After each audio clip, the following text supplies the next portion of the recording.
Hello everybody, and this is Jen from Scrapping Posh.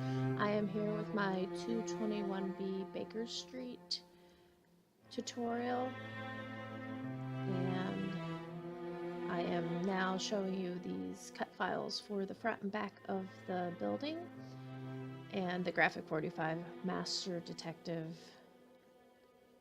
cardstock pattern papers. I was really excited about this collection coming out. My daughter is a Sherlock Holmes fan. She especially likes the BBC version, but she's also read all the classics. So it was a great opportunity to be able to create with this collection. So this cut file that I designed on the Cameo Silhouette is available on my blog, www.scrappingposh.blogspot.com. It's a free download. It is only the studio file. I do not have what I need in order to create a DXF file that you can use with other platforms. So at this time, I only have it available as a studio file. However, if you want to make this yourself, here is the dimensions. You can hopefully see these dimensions. If not, it's also available on the front page of my blog. It would be the last post, and I'll go ahead and add that to the free download page also, so that you can just download it as a JPEG and print it out. So what I did was this house, the front of the building is 5 3/4 of an inch, and after you get everything on, it's approximately 6 inches because the sides add dimension along with the gussets and such. Okay, so I'm using medium weight chipboard for this building, and a medium weight chipboard is about an 1/8 inch thick.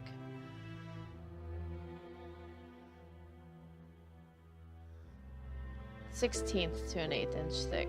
So how I cut that is I take this Fisker's trimmer with the blade on it,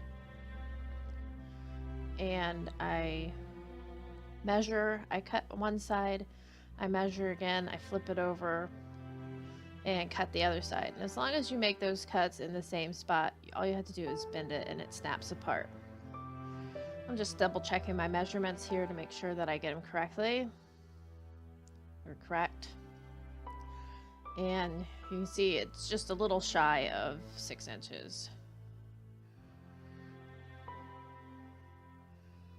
So the overall dimensions for the front part of the building is 12 inches by 5 3/4. So this is a 12 by 12 inch cardstock. I'll be able to get the front and the back out of this piece of cardstock.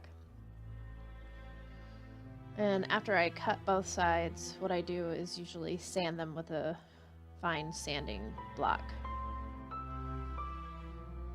And you'll be able to see here once I make this second cut, since I did measure correctly, I can just snap those apart. And that's the best way I found to cut chipboard so far.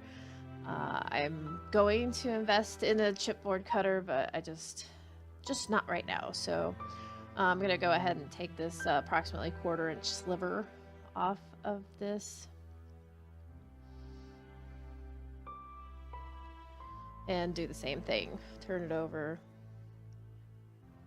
cut it, or basically score it again, and then I miss when I do this. I miss it this time, so you'll be able to see what happens when you don't get the cut in the right spot.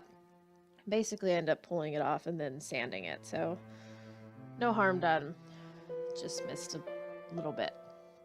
So after I get the front and the back cut, I'll just double check it for size against my cardstock template. And I do want to warn you that there's a lot of things that I do that don't need to be done. So I'll try and warn you ahead of time in case you guys are trying to follow along.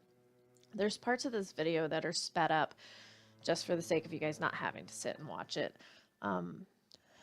Actually, most of it's sped up, but at least 2 to 4 times.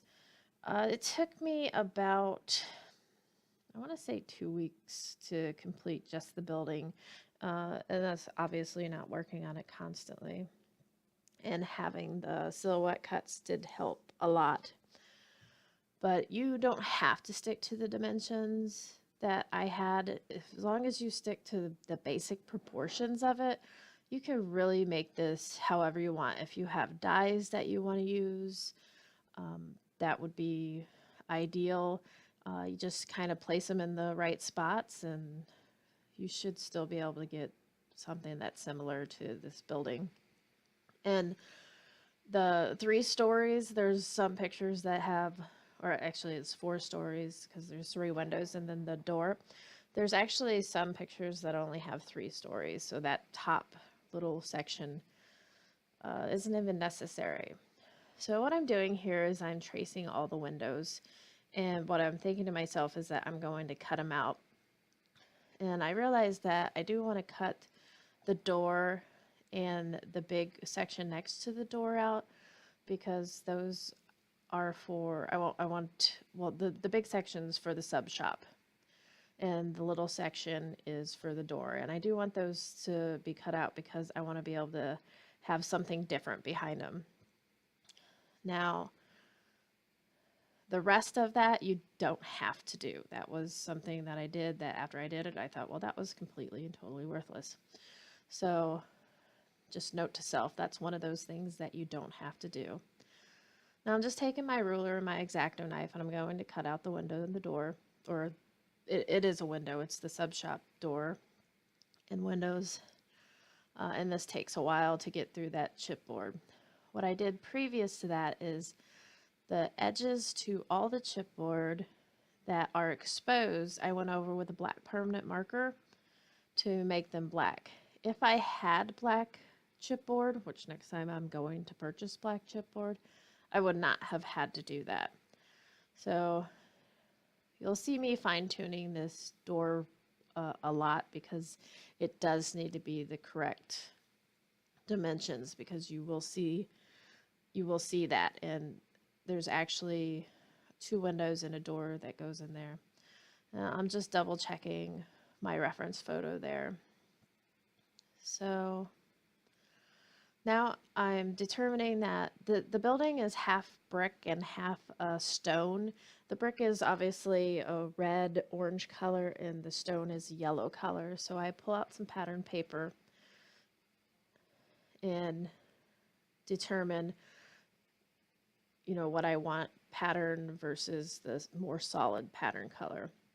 And you see me with washi tape there, and that's just because the cardstock was peeling in places, like it didn't cut completely correct, and when I pulled the negative spaces out of those windows, it pulled some of the window frames. So I just used a really thin piece of washi tape to tape those down, and it worked just fine. So now here is the rest of the Cameo Silhouette cut file, and I'm just pulling out some pieces that I need. What I'm doing now is I'm trying to determine how high the bottom section of this has to be. So that is the eave that goes over the sub shop, and 2/4 circles that I use to shape that eave. So basically what I'm doing is I'm saying it's going to be probably about a 1/2 inch off the top of that square. And so I determined that my first floor, which is the yellow part, is going to stick about 1 inch off of that. And then there's a terrace that goes above that, and that's pretty much where the cutoff is going to be. So the bottom section is about 4 inches total, the yellow pieces, the yellow paper. And I'll cut the yellow paper to go all around the bottom of all 4 sides. Now I am cutting the sides of the building, and they are 4 inches wide. And this is also a Cameo cut file. Okay, so like I said, sorry, I had to stop for a minute. The sides are 4 inches wide by 14 inches high, and since I have 12-inch chipboard, I have to do the sides in two parts. And basically, I do a 4 by 12 rectangle, and then I take my Silhouette cut file and make the peaks, which are about 2 inches tall. So that's pretty much what it's going to look like there. But what I do is take the cut file and use it as a template. And you could do the same thing with the PDF file with the dimensions on it if you blow it up big enough. And I'm just cutting the angles for the roof. And then I'll use an X-Acto knife to, well, I'll use my trimmer and then finish it off with the X-Acto knife to get those angles correct. And then I'll cut the chipboard at 2 inches so that it can pair up with the big rectangles, the 4 by 12 rectangles, and make my overall dimension 14 inches high for the sides. And the sides are pretty plain, so there's no windows, there's no nothing, because technically the building's sandwiched up against two other buildings. The only thing that I have on my cut file that I don't use is a chimney, and the reason I don't put the chimney on is because later you'll see that we're going to make the roof open, and if I put the chimney on, then the roof won't open. So I did a small white scale model to make sure that the file worked correctly and everything fit, and I did have a chimney on that. So I think there's a picture of that on my blog also. I'll double check, and if I can't find it, then I'll just add it to the crafts section of my blog. So I'll be doing a lot more of these tutorials. I really enjoyed doing this. It does take me a while to get the voiceovers done, so a little bit of patience. And you hopefully will be able to use these to create your own. Now, the way that I put these on, at first I just use a piece of acetate from a sticker package and some glossy accents, and I butt those two pieces up against each other to give it a preliminary seal, just so that when I actually put them together using the cardstock as like a gusset or a permanent tape, it doesn't move around on me. So just the glossy accents dries relatively fast, so I set that aside for about 5 minutes and let that dry. I do the same to the other side. And like I said, there's acetate so it doesn't stick to my cutting mat there. And I just stick that on. And then that template that you've seen me have before, where I used it for cutting, that one right there, I just glue that on. And if you cut the Cameo file, then you should probably cut twice, cut 4 of these, because you can use one on each side. I think I end up just cutting it out of regular cardstock, which that works too. So just use those as the template for your chipboard. Otherwise, it's the rest of this is pretty simple. If you don't have a Cameo and you can't cut those files, then just use your own dimensions. And as long as they, well, I mean, you can use the ones on the PDF, but as long as the sides match up, it'll work out just perfect. So the peak is, as you can see, about halfway through the 4 inches. So the peak is at 2 inches. And I'm just making sure they match up, because if they don't match up, then your roof's not going to sit on right. It's actually going to be crooked. And then I'm doing the measurements for where I'm going to place that pattern paper so that I can do the same measurements on the two sides, which is about 4 inches. And there's the pieces all lined up together, just making sure they're the right height. Obviously, that's not the order that they go in. And I'm deciding that here that the top half is going to be the solid pattern red, and the bottom half is going to be the pattern there that you see yellow. And just checking my reference photo again.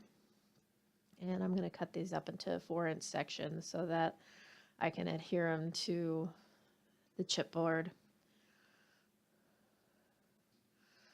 This doesn't have to be exact, and I don't have to color the sides of those chipboards black because I do have gussets to go over all but the one side that opens. So your gussets are going to take approximately 1/2 inch on each side of those. I usually use glue to adhere everything to chipboard, but because the gussets are on either side of each of these pieces, I just use my ATG. It's faster. And the gussets will be glued on, so it'll take care of the adhering. I'm just using the Vintage Photo Distress ink for around these pieces. A lot of it's going to be covered up, but it's still, I think, you can still see some of it. So here are the two sides. That first one was the back, and then the front I'm going to go ahead and distress, but before I adhere the front on, I have to, of course, cut the hole for the sub shop and the front door. And then for where the cardstock butts up against the red cardstock, or the pattern paper butts up against the red pattern paper, I'm going to put a border strip from the 12 by 12 paper on there, so I'm not horribly concerned that it's perfect and straight. It's much easier to cover your seams than try and make them perfect. So, and it gives a good visual effect as far as separating the top from the bottom. Okay, so here I'm just using the front there as a template to cut out the door and the sub shop window.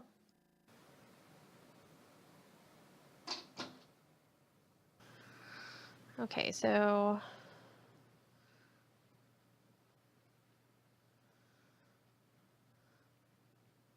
now I'm gluing this down to the front of the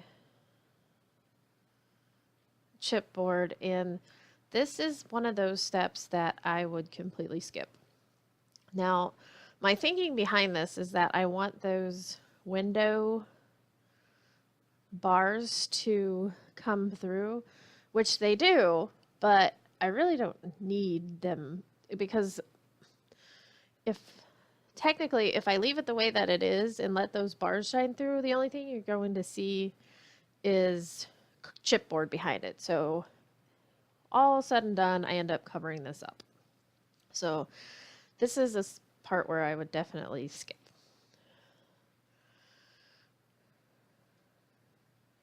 And then I cut out most of it, but these sticky dots and the purpose that I use them for right now was completely insane. So even if you were going to stick this down and leave it stuck down, I totally do not recommend using sticky dots, because the only thing that happened was I got adhesive all over my fingers and everything stuck to me. So I think I am going to show you one or two. Basically, I cut a square out and I use the sticky dots on the back of the window panes or bars so that they stick, because they're very small adhesive dots and they stick to whatever you, I don't know, touch against them, including your fingers. So maybe in other applications it would work, but this application, it was not a good fit. So I probably mess with this for 45 minutes before I just say forget about it, and I end up using a dot adhesive runner, which technically does the same thing. I was trying to get rid of the sticky dots. I have 2 packets of them. I think it would be better on maybe some smaller embellishments, but it just got all over my hands. So I do use the same one over and over again. And I guess this part's not so bad, but when I try and put the individual window frames on, it was just a mess. So there you see me give up. And I cut out like 45 minutes of footage trying to get those on. I just used my adhesive runner, and then I stick this onto the front. And as I said before, this part was pretty much pointless because I end up cutting, I end up covering up those window bars with some vellum so that you can't see the chipboard underneath. And the reason why I did not cut out the chipboard for the windows or the door was because when you turn it over on the inside, I didn't have it proportionally correct to use those as windows and doors from the inside. As you can see, once the album is finished, I turn this 4-story building into technically a 2-story building so that I have a spot to put the mini album.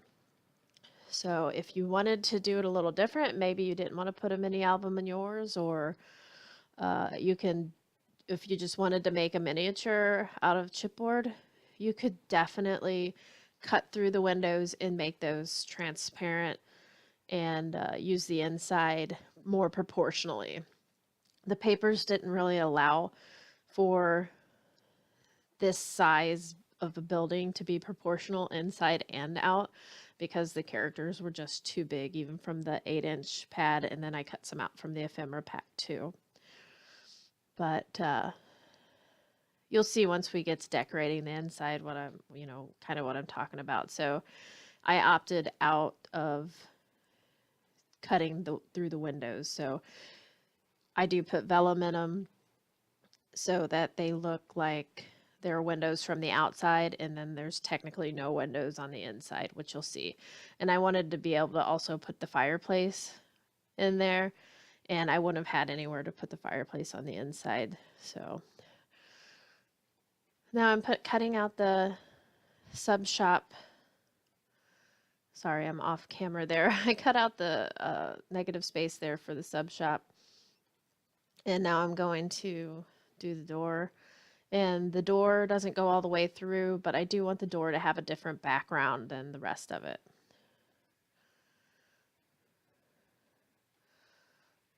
Now, I will tell you this.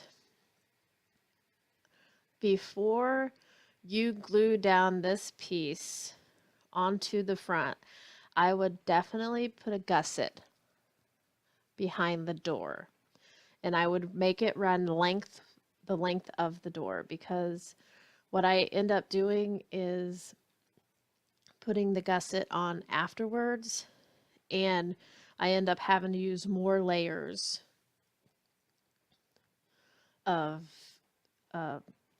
pattern paper on the door. So if you were to gusset the door now and put a piece of pattern paper behind it, it would work out way better. Excuse me.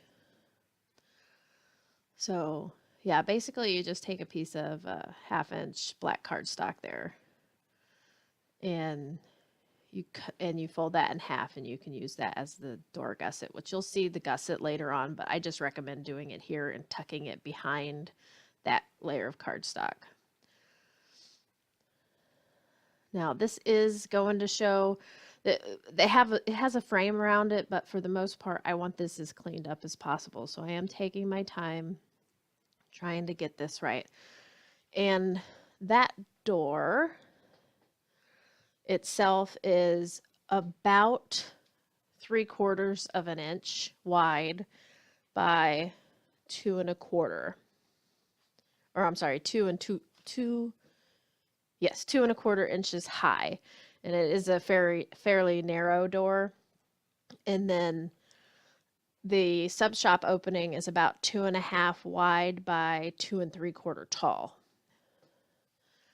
And they both sit a 1/2 inch off the bottom, and that's to accommodate the 2 steps leading up to the door that are about a 1/4 inch tall each. And those are all included in the Cameo cut file also. So essentially at this point, I have the bottom layer of my 221B Baker Street complete. Now I'm going to take and cut about 4 inches off.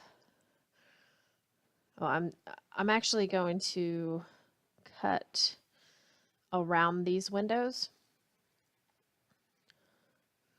so that you don't see the red behind them. So this part is important.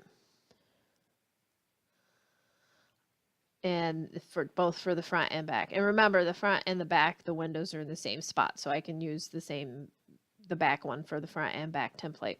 So then I just use my X-Acto knife and cut these window frames out. And they don't have to be exact because again, I have